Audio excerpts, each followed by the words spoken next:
दोस्तों, अगर आपका जन्म 90 के दशक में या फिर उससे पहले हुआ है तो आप लोग बजाज चेतक स्कूटर के बारे में तो जरूर जानते होंगे। और आपने भले ही इस स्कूटर को कभी चलाया हो या नहीं, लेकिन आपने इसके फेमस जिंगल हमारा बजाज जरूर गुनगुनाया होगा। हमारा कल, हमारा आज, हमारा कल, हमारा आज, बुलंद भारत की बुलंद तस्वीर, हमारा बजाज, हमारा बजाज। दरअसल बजाज चेतक वो स्कूटर था जिसने लगातार कई दशकों तक हर भारतीयों के दिलों पर राज किया है। अपने समय में ये इतना पॉपुलर था कि उस समय लोगों के लिए स्कूटर का मतलब ही बजाज चेतक हुआ करता था और आम लोग इस स्कूटर पर अपनी छोटी छोटी फैमिलीज को लेकर बड़ा शान से चला करते थे। लेकिन फिर बाद में एक ऐसा दौर आया कि लोगों ने इस स्कूटर को नजरअंदाज करना शुरू कर दिया और फिर देखते ही देखते इंडियन रोड्स पर राज करने वाला ये स्कूटर सड़कों से पूरी तरह से गायब सा हो गया। तो दोस्तों, आज की हमारी इस वीडियो में हम आपको भारत के उसी चहेते स्कूटर बजाज चेतक की राइज एंड फॉल की कहानी बताने वाले हैं। तो दोस्तों, इंडियन मार्केट में बजाज चेतक की एंट्री साल 1972 में हुई थी और ये बजाज ऑटो कंपनी के द्वारा खुद मैन्युफैक्चर किया गया उसका सबसे पहला प्रोडक्ट था। वहीं बजाज कंपनी की अगर बात करें तो इसे जमनालाल बजाज जी के द्वारा आज से 76 साल पहले 1945 में ही शुरू किया गया था। लेकिन उस समय ये कंपनी विदेशी 2 और 3 व्हीलर व्हीकल्स को इंपोर्ट करके भारत में बेचा करती थी। कई सालों तक ये कंपनी इसी तरह से बिजनेस करती रही, जिसके बाद से साल 1959 में इस कंपनी ने 2 और 3 व्हीलर व्हीकल मैन्युफैक्चर करने का लाइसेंस प्राप्त कर लिया और अब व्हीकल इंपोर्ट करने की जगह खुद उन्हें बनाने की ही तैयारी शुरू कर दी। और दोस्तों, इस तरह से 1972 में कंपनी ने खुद से बनाया हुआ अपना सबसे पहला प्रोडक्ट यानी कि एक स्कूटर मार्केट में लॉन्च किया, जिसका नाम उन्होंने महान भारतीय शासक महाराणा प्रताप के घोड़े चेतक के ऊपर बजाज चेतक रखा।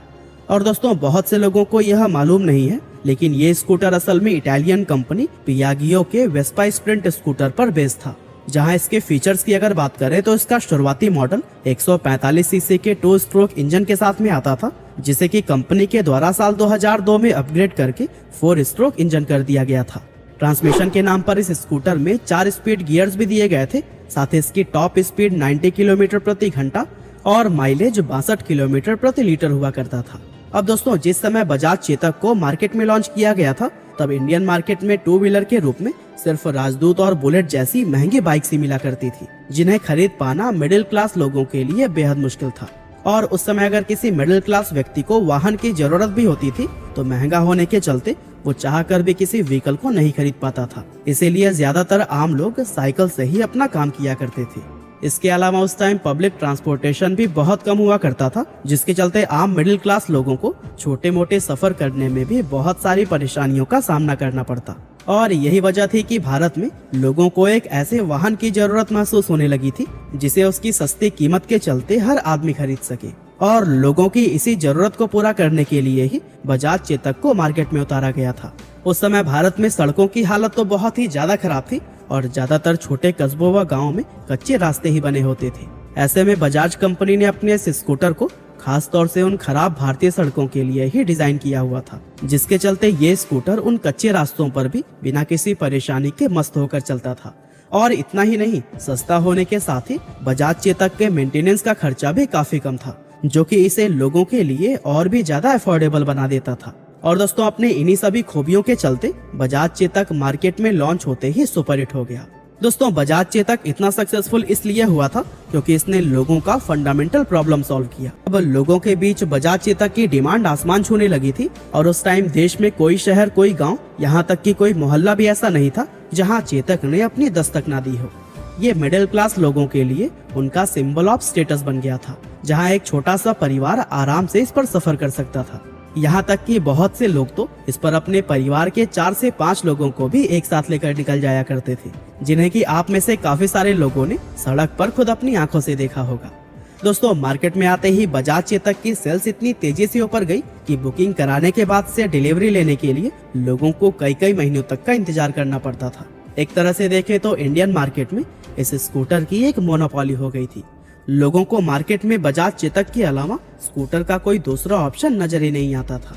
वैसे देखा जाए तो बजाज चेतक को इतना सफल बनाने के पीछे कंपनी के उस जबरदस्त एड कैंपेन की भी बहुत अहम भूमिका थी, जिसके जिंगल की टैगलाइन बुलंद भारत की बुलंद तस्वीर, हमारा बजाज हुआ करती थी। ये धुन इतनी मधुर थी कि उस समय हर कोई इसे गुनगुनाया करता था और ये एक ऐसा एड कैंपेन था जिसने लोगों को बजाज चेतक पर भरोसा करने और उसे खरीदने के लिए इंस्पायर किया था। अब यूँ तो स्कूटर लॉन्च होने के बाद से ही 70 के दशक में बेहद पॉपुलर हो गया, लेकिन इसका सुनहरा दौर 80 के दशक के बीच में आया था, जहां इसकी सेल्स व पॉपुलैरिटी अपने चरम पर पहुंच गई थी।